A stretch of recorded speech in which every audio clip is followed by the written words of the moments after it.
And we're here with Wes Goodwin again. And how are you doing this afternoon, Wes? I'm well, thank you. How are you? Good, good. Just wanted to talk about just your overall services and service in the area. How long have you been servicing the area? Since about 1994. Okay, so a good long time.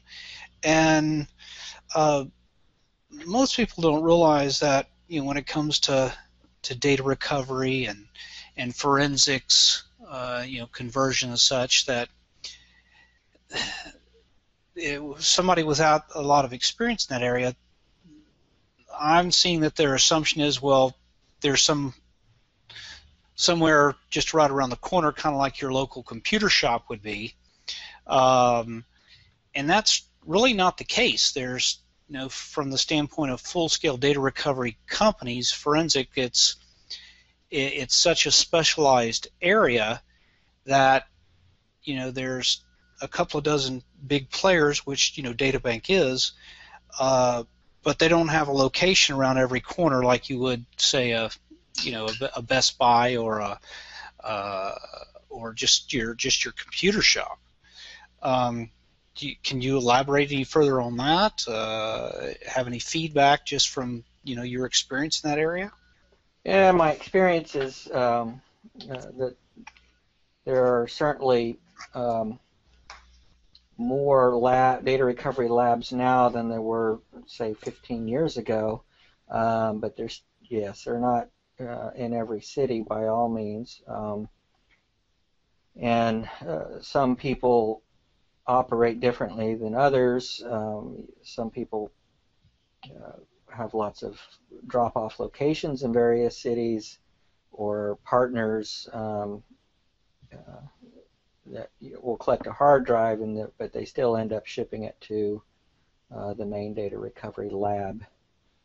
Right, and DataBank's main lab is in Austin, Texas, but we have drives, cases coming in from all over the world. With same day or next day delivery, FedEx and UPS, it's really easy to receive stuff like that. Most people are thinking they could just, like I said, drive around the corner, and that's not necessarily the case with what most people are experiencing. In fact, what I have experienced, in fact, you were mentioning this earlier, is a lot of people get frustrated that there isn't somewhere just right around the corner, that they actually have to package it up and send it off. But that's more common than anything else. It just because the extent of and the cost of constructing labs, it's almost cost prohibitive to do that. From what I've seen, would that be the case as far as with DataBank situation and just in general the industry? I think so, yes. We've invested a lot into our lab and developing a clean room, electronics rework lab. We even have a dedicated floppy drive lab that is less and less used every year, but we still maintain it because when it's needed, as well as various hardware and software to address servers, and then all kinds of other data recovery. So to duplicate that in many locations, and then to manage all of it and then keep it all up to date would be a monumental task. So most people have one or at the most a few data recovery labs spread out around. That's what I've seen too, and I think I should point out that we still will go to somebody's location, like you've mentioned before, where if somebody has a large server array, that it's just not as easy to have FedEx come by and pick it up, and as such, or even for security reasons, we will go to the client location. It doesn't mean that we won't. It's just from a practicality and lab standpoint. The main lab is located in Austin, like I've mentioned, but we will travel. In other words.